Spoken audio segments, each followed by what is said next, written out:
Esse 1 trilhão de reforma da Previdência, está se falando assim, virou entidade mítica. Eu quero saber se mas o senhor fala que se abaixo disso é simplesmente não fazer a capitalização. Duas coisas que eu queria perguntar é o seguinte: hoje circulou informação de uma agência de notícias de que, na verdade, o senhor já está contando com 800 bilhões e não... Fake news. Fake news. Ótimo. Então, vou passar para a segunda questão. É o seguinte: quando o senhor diz isso, que se não for tão grande, vai deixar de fazer a capitalização, como capitalização sempre foi a sua menina dos olhos, há muitos anos o senhor defende essa proposta, o senhor permanece com seus projetos, permanece no governo, ou é aí aquela hipótese de que eu não saio na primeira derrota? Essa seria a primeira, né? Deixa eu acrescentar uma coisa. Dizer que não vai fazer a capitalização pode ser até um bom motivo para não aprovarem. Claro, porque olha, você vai se surpreender que... Gente, olha que coisa. O importante é a gente falar a verdade e deixar sempre as opções na mesa para a classe política decidir. Você acha que o presidente Bolsonaro era a favor de uma reforma da Previdência? Não, até hoje ele, de vez em quando, não, eu pergunto com a maior sinceridade. E é natural. Ele representa, ele virou um representante político de um grupo... corporações, claro. Não, de uma parte da população brasileira. E eu, quando conversei com ele durante a campanha, eu falava assim: presidente, o negócio é o seguinte, deputado, na época, a gente conversando, eu falava assim: olha, primeira conversa que nós tivemos, eu disse a ele: olha, eu acho isso, eu penso isso, e sem isso aqui, ninguém termina um governo. Qualquer governo que seja eleito. Não sei se o senhor vai ser eleito, quem for eleito, se não atacar frontalmente esse problema, não chega lá. É natural, qualquer político pensa o seguinte: bom, então faz uma que dê só para mim.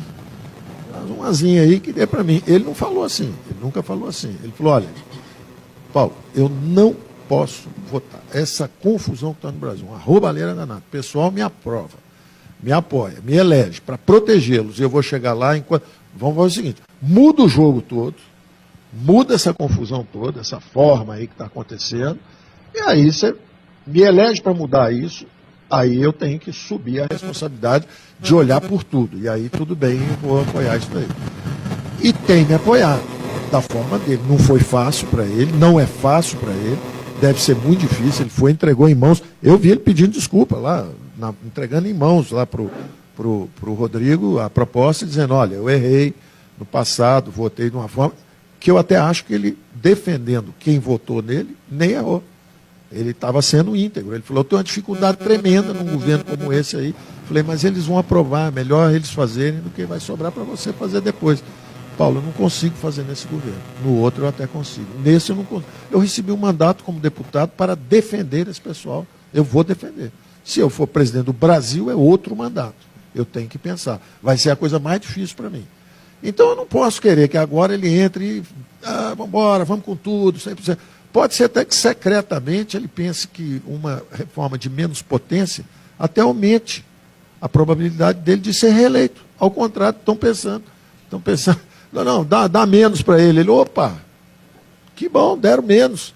Porque aí também não dá para o outro lado dizer: pô, sacrificou a gente tanto. Não foi tanto, foi só um pouco. Então, esses cálculos políticos são enganosos, hein? Pode ser que muita gente, achando que vai prejudicar, vote menos.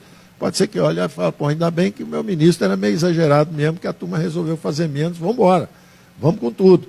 Então, eu não entro nesse tema, eu não estou nem especulando se isso é assim ou não. Eu acho, meu depoimento pessoal, é que ele já fez um sacrifício extraordinário, do nosso ponto de vista.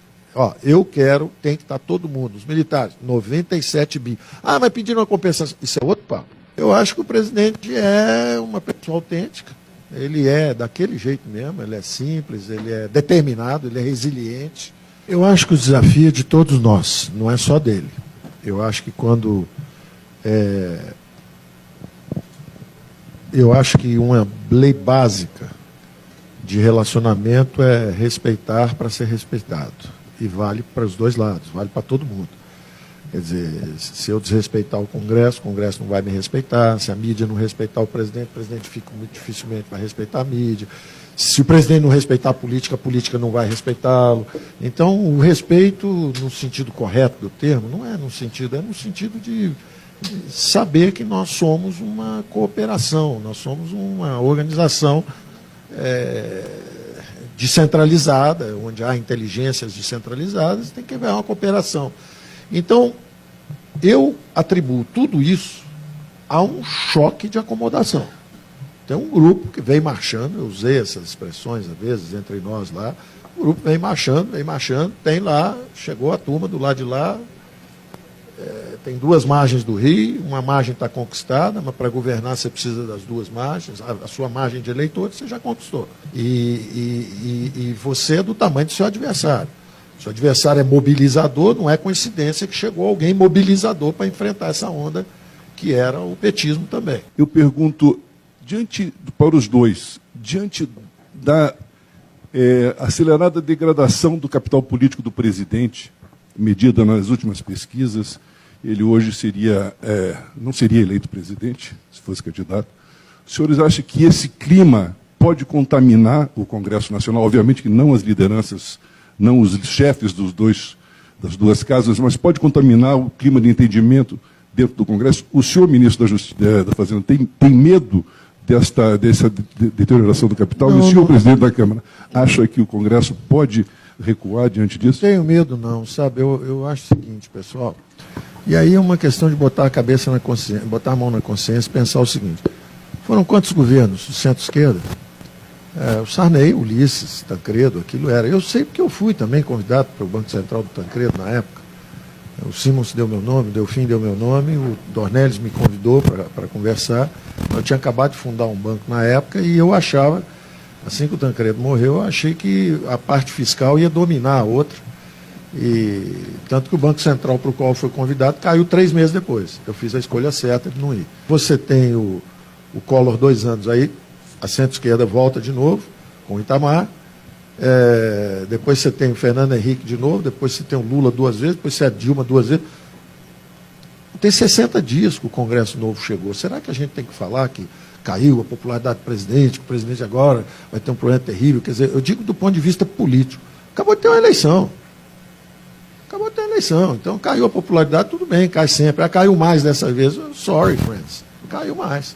Vai ser mais difícil? Possivelmente, vai ser um pouco mais difícil. Isso te assusta? Não. Zero. O governo acabou de ser eleito. Nós vamos fazer o quê agora? Vamos dizer, não, então a popularidade está fraca, vamos desistir de tudo? Esquece. Segue o jogo normal. O homem foi eleito, tem legitimidade. A proposta do governo é a proposta que foi anunciada durante a campanha. Vai ter a reforma da Previdência, vai ter a reforma tributária, vai ter isso, vai ter aquilo, vamos abrir a economia. Então, vamos seguir vida normal. Mas o Congresso ficou hostil. Eu não acredito nisso. Reafirmo, somos uma sociedade virtuosa, não somos suicidas, não somos tolos, valorizamos nossa própria experiência, valorizamos nossas próprias conquistas ao longo de todos esses anos. Agora nós vamos falar, não, desisto de tudo. Esquece. O Congresso vai fazer a parte dele. Uma reforma será aprovada.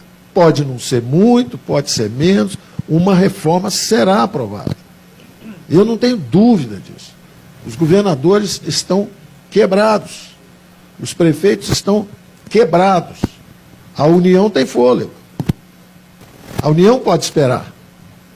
Então, eu acho que vai haver uma mobilização no Congresso pelos estados, pelos municípios, que é onde a população vive. Esse pessoal volta para casa fim de semana e conversa com as famílias.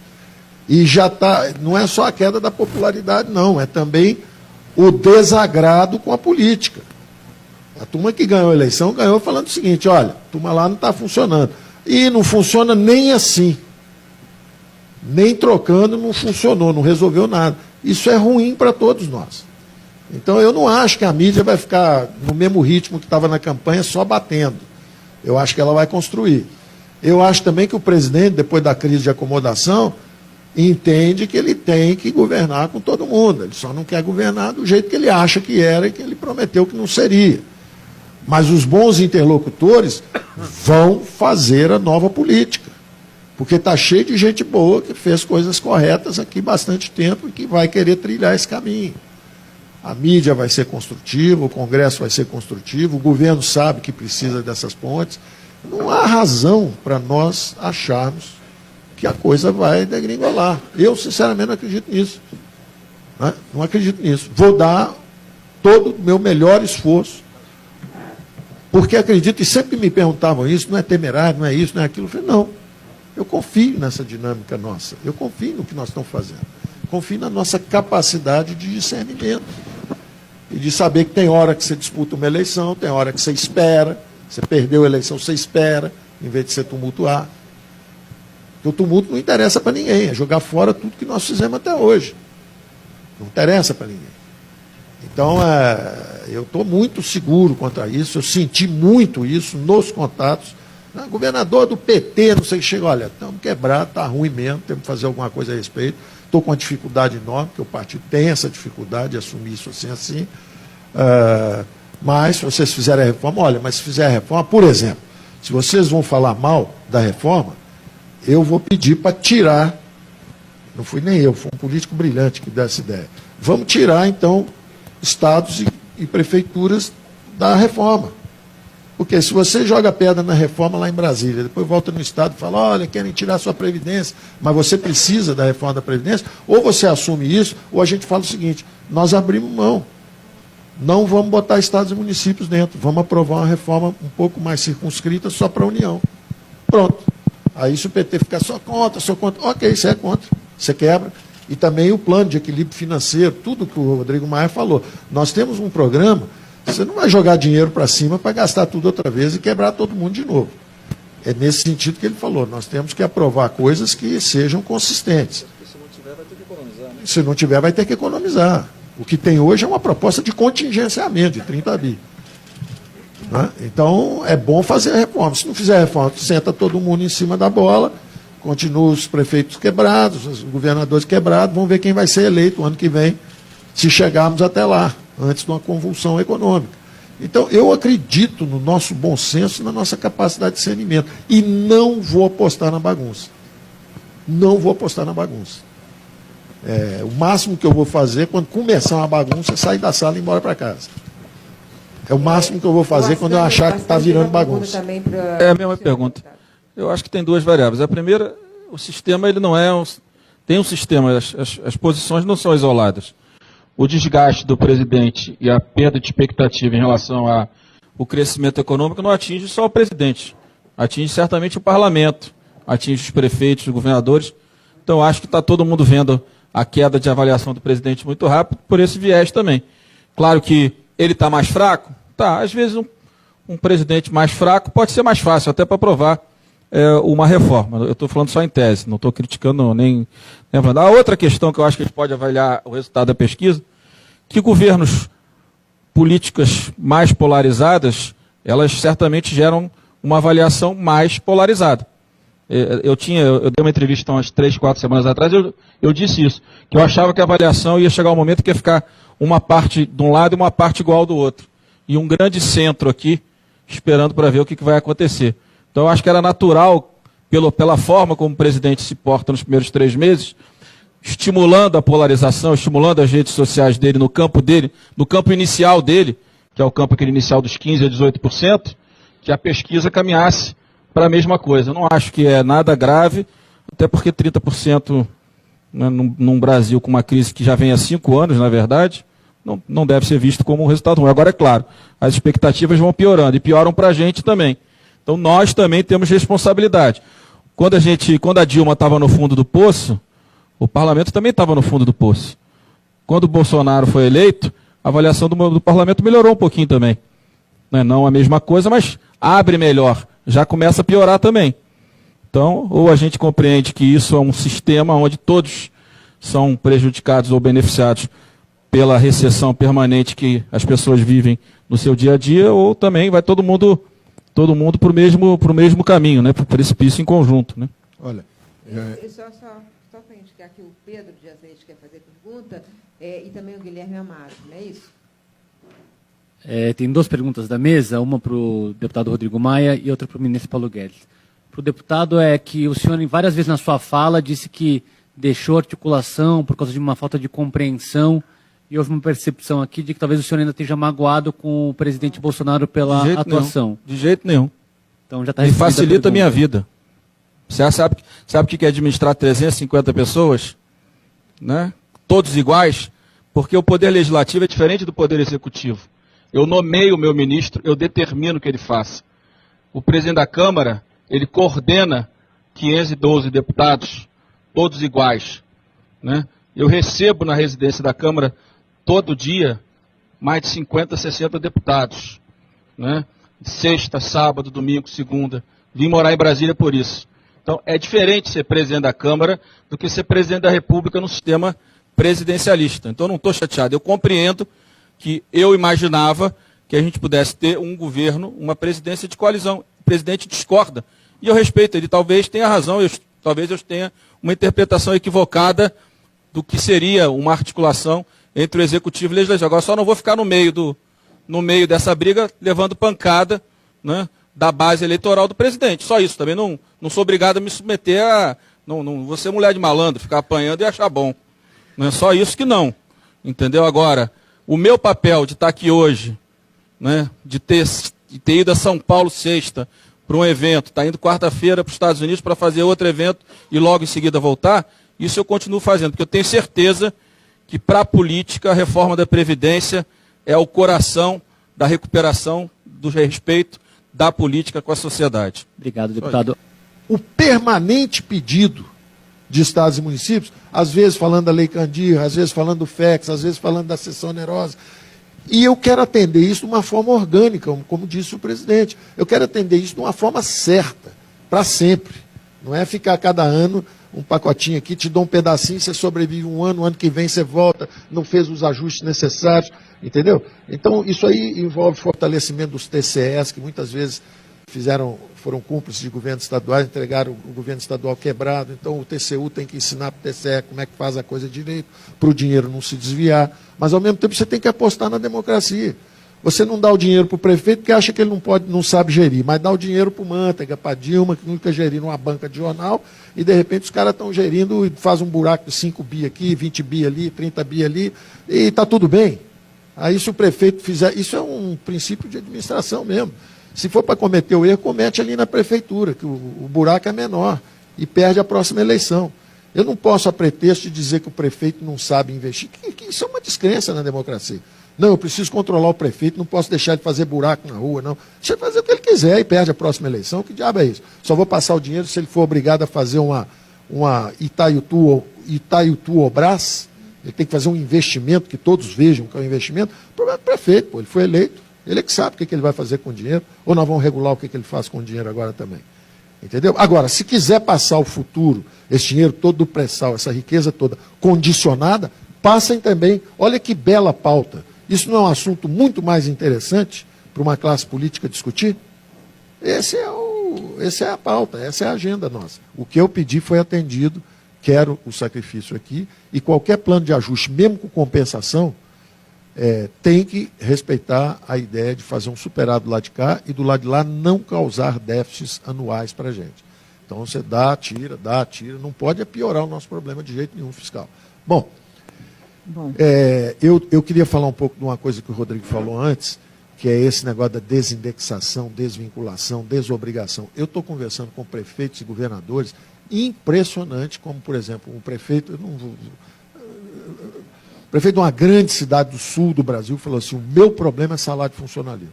Eu vou ficar 3 anos sem dar aumento. Ponto. Eu preciso disso. Ou eu vou criar turno duplo. Reduz pela metade o horário de trabalho, paga só a metade. Pois é. Então, aí vira o outro e fala o seguinte, então, o meu problema já é o negócio da educação. Foi o caso que eu contei do interior, o cara fala, pô, eu estou gastando mais do que devia em educação, menos que devia em saúde. Então, cada um tem um problema. Eu acho uma prova de maturidade da classe política assumir o orçamento público. Como é que você pode ser eleito para representar alguém, 96% do dinheiro está carimbado, você joga a culpa em quem? Na Constituição. Então, para que precisa de político? Assuma o comando do seu orçamento. Não é razoável. Então, eu digo que essa é a grande discussão que eu acho que a classe política vai assumir os orçamentos públicos. A palavra desobrigar, desvincular, descentralizar, desindexar, isso tudo é sinônimo de liberdade, responsabilidade para a classe política. Assumam isso aí. Assumam isso aí. Agora, se não estão preparados, como não estavam em 88 e admitiram, falaram, olha, a coisa foi tão para o lado errado que nós queremos carimbar que agora vai para o outro lado. 30 anos depois, vocês ainda não estão preparados para assumir o orçamento público? Olha aí a tragédia que está. Você é eleito pela maioria da população e não tem liberdade para votar. Aqui foi resumida, aqui foi reduzida a sua carreira a tentar um cargo público, desviar recursos, pagar um financiamento de uma campanha esquisita, ficar sujeito a uma guilhotina midiática. A classe política mostrou que estava preparada, reagiu, em cima de aperfeiçoamentos institucionais, fez um impeachment com base em irresponsabilidade fiscal, é um avanço extraordinário. Um Banco Central que não é independente ainda, derrubou a inflação praticamente sozinho. Isso é extraordinário, sinal de amadurecimento das instituições. Então por que a classe política vai ficar escondida atrás de um dinheiro carimbado? Dê um passo à frente, assuma os orçamentos públicos. Venham a Brasília, votem os orçamentos, executem descentralizadamente. Melhor ainda, nós não vamos cortar gasto nenhum. O formato da nossa PEC não corta gasto. É uma maluquice você chegar hoje, do dia para a noite, e falar assim, o orçamento está todo descarimbado, se quiser leva para zero o dinheiro da educação. Não é isso. É na margem, é daí para frente. Como tem nos Estados Unidos o shutdown, não chegou a um acordo, não. Trava tudo. Nós nem isso fazemos, nós somos super brandos. É assim, não chegou a acordo, não. Repete do ano passado. Gasta a mesma coisa do ano passado. Não chegou a um acordo, repete do ano passado. Ministro. Ninguém vai cortar gastos.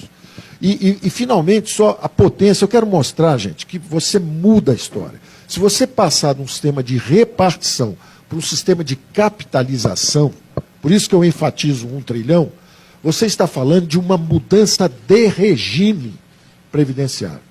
Você muda a história, não é uma correção do sistema. Você não está remendando a calça antiga, não. Você mudou a história do sistema previdenciário do país. O ritmo de crescimento, tudo isso. A mesma coisa o Pacto Federativo. Eu termino num minuto, porque esse é o ponto mais importante da nossa conversa de Pacto Federativo. Você está mudando a história de como os orçamentos públicos são votados no Brasil. Você está dizendo o seguinte, olha, daqui para frente, vocês vêm aqui, votam isso, e isso é impositivo, sim, é o que nós votamos, agora vai ser executado descentralizadamente. Esse dinheiro vai embora para estados e municípios. Não chegamos a um acordo, repitam o do ano passado. Então nós estamos falando na margem, é tudo na margem. É na margem. Se você não conseguir um acordo, as maiorias se reuniram e falaram, vamos aumentar os recursos para não sei o quê. Não deu, na votação foi derrubado, não foi aprovado. Então repete no ano passado. Ministro, eu tenho que fazer aqui a dinâmica do evento. Mas é 1 segundo, desculpe, eu preciso disso. Eu preciso disso pelo seguinte, nós estamos acostumados, é muito importante, para mim é o ponto mais importante. Depois disso eu fico calado até o fim. Não, a gente quer que Não, você eu juro, esse é o ponto mais importante para mim, porque pelo seguinte, o sistema que você tem hoje é o seguinte, todo ano você tem uma crise fiscal que não acaba, ela vem da hiperinflação, ela atravessou agora, ela se disfarça, né? ela se manifesta de forma diferente, endividamento em bola de neve, juro muito alto, impostos altos, acaba o crescimento, tudo isso na verdade é uma crise fiscal que em nenhum momento foi enfrentada. O sistema político nosso foi feito acomodando. Nós lançamos as prioridades novas, sociais, sem coragem de enfrentar os privilégios antigos. Então nós fomos colocando camadas adicionais nos orçamentos públicos, até estourar tudo. Ora, essa sugestão que eu estou dando, ela inverte a lógica. Isso que eu vou dizer agora, eu disse em 2 ou 3 reuniões diferentes, com fóruns diferentes. Assim, numa estava o Michel Temer, com o Wellington Moreira Franco, com o Padilha, com o Eunício e com o Jucá. Na outra estava o Dias Toffoli, com o Noronha, com o Carreiras e com o Zé Musso. Na outra estava o Renan Calheiros, só. Foi a única reunião que eu tive com ele, um jantar, uma conversa. Aí depois, no dia seguinte, ele, não, eu sou liberal, eu gosto muito das ideias e tal, parecia que eu estava apoiando. Nada, nós tivemos uma conversa, é um homem experiente. Falou, Paulo, todos tiveram a mesma reação. Que eu disse o seguinte, olha, hoje você tem uma crise eterna, que você luta todo ano você tem que lutar um pouquinho para tentar mitigá-la. Na hora que você desindexa, desobriga, desvincula e descentraliza, você inverteu toda a lógica. Daqui para frente é o seguinte, se vocês não fizerem nada, forem para casa dormir um ano, a crise acabou. Porque como tem uma inflação de 4%, e como vai ter um crescimento de 3, 2,5%, 3, 4%, você tem golfadas de 8%, composto dá 7, 8%. Em 2 anos é 16, 18, 2 anos e meio é 20%, o PIB nominal subiu. Se vocês dormirem 2 anos, está tudo no lugar. Está tudo no lugar, porque você é obrigado a repetir o orçamento do ano passado. Você não está conseguindo trabalhar direito, a cidade está quebrada, não sei o quê, não chegou a um acordo com a Assembleia Legislativa, repete o orçamento do ano passado.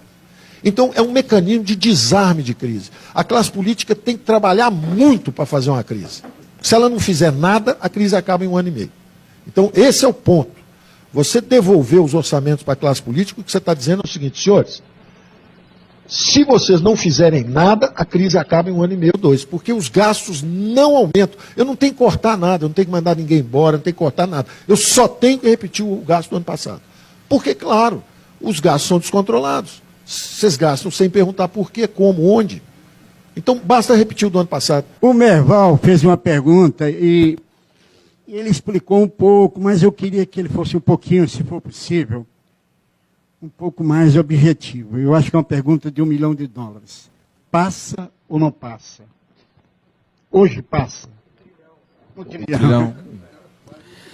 Olha, deixa eu falar uma coisa para você.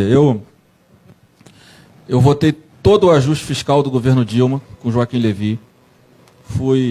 Quase apanhei dentro do Democratas, porque eu tinha sido presidente do partido, eu não podia ter votado. Mas eu compreendi aquele momento que chegava o limite da irresponsabilidade de ser oposição por ser oposição. Né? Então, nós ajudamos o Joaquim Levy a aprovar de forma precária algumas coisas, porque o PT era uma coisa interessante, a Dilma. Botava o Joaquim Levy de um lado e botava o Nelson Barbosa para dar facada nas costas dele do outro. Hein? Impossível funcionar. Não é isso? E ficava eu no meio, como relator do FGTS, no Jaburu com o Michel do lado, tendo que aparar a briga entre o Berzoini e o Joaquim Levy. Então era esse o nível. Mas ali eu votei, só não votei reforma da Previdência, que a Dilma não ia tão longe. E eu estou, desde que assumi a presidência da Câmara, trabalhando agendas difíceis. A reforma trabalhista chegou com 5 artigos na Câmara. Nós aprovamos uma reforma trabalhista com mais de 200 artigos. Nós acabamos com a TJLP, nós aprovamos a lei do Serra para retomar os leilões do pré-sal, nós agora aprovamos o cadastro positivo, muitas matérias aqui que não... Aprovamos a cessão onerosa, sem R$1 para os estados. O ministro depois prometeu parte dos recursos dos estados, mas eu vejo muita coisa e minha eleição foi uma eleição difícil. Então, é claro que eu estou estimulado por essa agenda, porque essa agenda podia ter me tirado do meu mandato, eu não podia não ser presidente da Câmara. Agora, de fato, essa transição que o Brasil vive, que não é só o Brasil que vive, né? Os Estados Unidos com Trump também vive e é estável do ponto de vista político. O Brexit ainda não se deu uma solução, é instável. A Espanha vai ter eleição semana que vem, instável também, depois de todos aqueles movimentos. Esses movimentos se prepararam para tirar algo do lugar e não construíram nada no lugar, para colocar no lugar. Por isso a instabilidade. É claro que o presidente Bolsonaro tem crédito, porque ele está com 3 meses só, não adianta a gente querer cobrar dele a mesma coisa que a gente tem que cobrar desses outros países que já estão há mais tempo fazendo essa mudança. Mas são mudanças. A democracia liberal, de alguma forma, está sendo contestada. E aqui também, quando o Supremo é contestado, tem que tomar muito cuidado, porque você está enfraquecendo a nossa democracia liberal. Então a gente tem que tomar um certo cuidado com toda essa transição, porque ela não pode gerar, depois do ciclo de mudanças, que veio, porque houve um esgotamento do ciclo anterior, como o Paulo coloca muito bem, não pode vir uma democracia mais fraca. Tem que vir. Por isso que eu acho que o parlamento restabelecer a sua atribuição no orçamento, nas medidas provisórias, é reafirmar que no final do túnel nós continuaremos com uma democracia mais forte ainda do que a democracia que garantiu uma vitória de uma pessoa que as pessoas não esperavam, de um candidato que ninguém esperava que fosse ser vitória. Então eu tenho muita empolgação com esse tema. Eu, no dia 2 de fevereiro, vencendo as eleições para presidente da Câmara, eu visitei já mais de 10 governadores. Participei de eventos com eles, já participei de mais de 20. Estou indo para o exterior essa semana, participar do mesmo evento do ministro Paulo Guedes. Só que fui mal compreendido. Então, me coloco na minha posição de presidente da Câmara. Continue defendendo a matéria em qualquer ambiente que eu possa fazê-lo. Agora, eu não tenho mais as condições que eu tinha até um mês atrás de ser um articulador político. Por isso que eu não posso lhe responder o seguinte: se o governo quiser votar no dia 15 de junho, a pauta está dada. Se o governo vai ganhar, você pergunta para o ministro Onyx. Eu perdi as condições, e jogando de forma bem aberta aqui, de cumprir um papel, porque fui mal compreendido.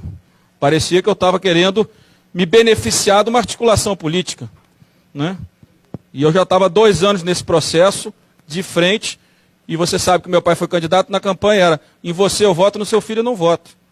Foi assim a minha campanha de deputado federal. Então eu não tenho nenhum problema de ter clareza da importância da reforma previdenciária. Sem a reforma previdenciária, nós vamos por um caminho, eu acho que muito tenebroso da nossa democracia e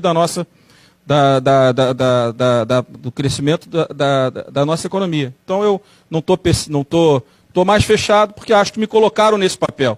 E como são poderes independentes, eu prezo pela harmonia. A forma que eu entendi que o governo queria trabalhar de forma harmônica comigo é eu cumprindo meu papel institucional, né, e nos ambientes que eu posso continuar ajudando. Agora, eu não falo mais de prazo, não falo mais de voto. Aliás, acho que falar de prazo e voto, pela minha experiência, atrapalham o governo.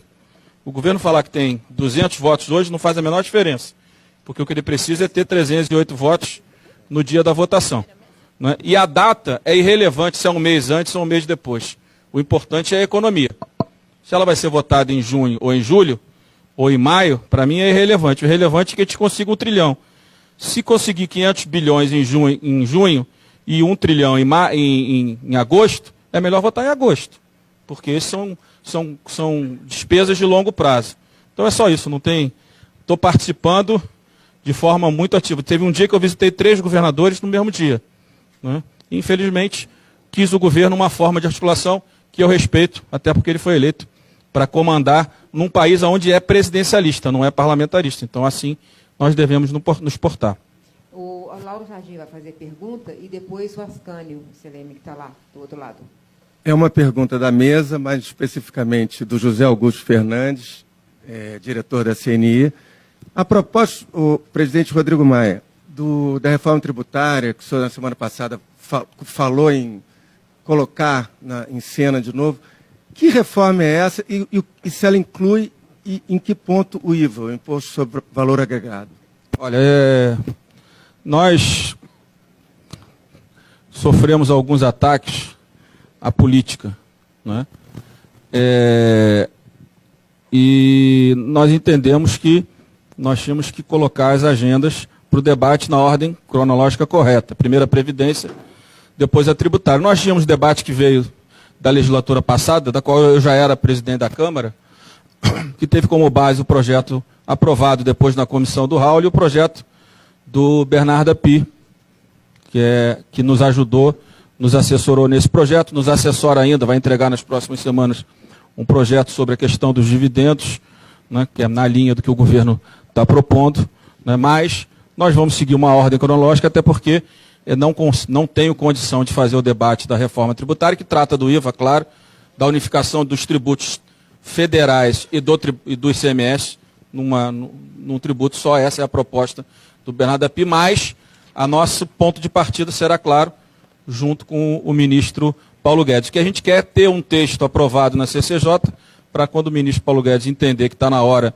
da gente avançar no mérito, a gente poder estar pronto para isso. É claro que a proposta dele vai chegar, vai ser articulado junto, relator juntos, tanto o relator da Previdência quanto da tributária será uma escolha minha e do ministro Paulo Guedes em conjunto, não haverá nenhum tipo de divergência no objetivo principal, que é a aprovação das duas matérias, mas basicamente a proposta do API, claro, trata da unificação num IVA único, né? Para que a gente possa começar a falar qual é a proposta do governo. Vamos esperar para que a gente faça o debate juntos e tendo um relator que tenha sinergia com o ministro Paulo Guedes, que é o ministro da Economia do governo. A gente não pode trabalhar, né, em conflito, porque aí não vai sair reforma nenhuma. Essa historinha de que a Previdência ataca os pobres e tal, é a mesma historinha de sempre. Não é verdade, não é o que está na nossa reforma. Eu não vou inventar a roda, tinha excelentes profissionais trabalhando isso 10, 15 anos, reuni esse grupo, dei alguns princípios que eu queria e lançamos um plebiscito. Vai ter 1 trilhão? Vocês têm coragem, como contemporâneos, de fazer a coisa que tem que ser feita? Vocês libertam filhos e netos, gerações futuras, pensaram nele. Não tem coragem de fazer isso? Não tem problema, não se lança a fase 2. Então, mesmo a medida que foi enviada para o governo, ela é perfeitamente faseada. Eles podem aprovar uma parte, aprova abaixo dos números que nós consideramos razoáveis para dar sequência, e pronto, acabou, não vai ter capitalização. Travou na frente, já deu a resposta. Você está mais preocupado em manter alguns grupos corporativos bem atendidos do que atender o futuro de filhos e netos e criar empregabilidade para futuras gerações, acumular capital, evitar a bomba demográfica. Tem tantas virtudes no regime de capitalização, e o único defeito possível, que é justamente o fato de dizer, mas pode ser que não dê o salário mínimo. Isso é contornável, por isso que o nosso regime, inclusive, traz lá o nocional. Se o mínimo é 1.000 e você só acumulou 700, te dou um imposto de renda negativo de 300 e acabou. Você vai levar o mínimo, a sociedade garante. Estagnou a economia, nós temos que atacar frontalmente o problema dos gastos públicos. Primeiro grande gasto, Previdência, reforma da Previdência. Segundo grande gasto, juros da dívida. Inaceitável. Inaceitável. Todos os economistas brasileiros viraram banqueiros. Todo mundo virou banqueiro.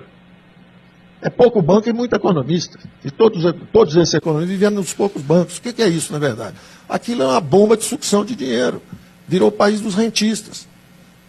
Juros na lua, 10 anos, 15 anos, 20 anos. A dinâmica é extraordinariamente negativa, destrói qualquer empresa. Não é coincidência que a prefeitura está quebrada, o governo estadual está quebrado e a federação já está com a dívida de mais de 4 trilhões. A dívida bruta já é acima de 5. Os juros compostos são um fenômeno extraordinariamente nocivo para quem deve, extraordinariamente favorável para quem é o rentista, é o credor. E nós deixamos os juros altos como se não houvesse amanhã. Como se não houvesse amanhã. Todo mundo aprendeu. Primeiro não sabia usar política monetária. Quando aprendeu, gostou. Bota o juro na lua e deixa aí 20 anos, que um dia que a inflação cai. Isso não é razoável também. Isso é falta de coordenação e de coragem política de atacar no fronte fiscal. Bom, fronte fiscal, Previdência, segundo grande componente, juros. Inaceitável que o Brasil reconstrua uma Europa por ano e continue um país com pobreza. Não está normal. Tem que corrigir a situação do balanço da União. Se um gestor de uma empresa está com problema de dívida, ou se uma família está com problema de dívida, vende 1, 2 ativos e reduz a dívida, todo mundo acha interessante. O país é igual. Nós temos que vender. O Brasil tem mais de 1 trilhão. O Brasil tem 700 mil imóveis, calculados hoje em mais de 1 trilhão em valor imobiliário. Evidente que você não vai vender isso tudo. Mas o bom que você vender, já desde o exemplo. Eu cheguei a Brasília, tem a casa aí, que era de um importante ministro anterior, era a melhor casa, porque ele era muito amigo do presidente, então depois do Palácio da Alvorada, do Jaburu, era a melhor casa em Brasília.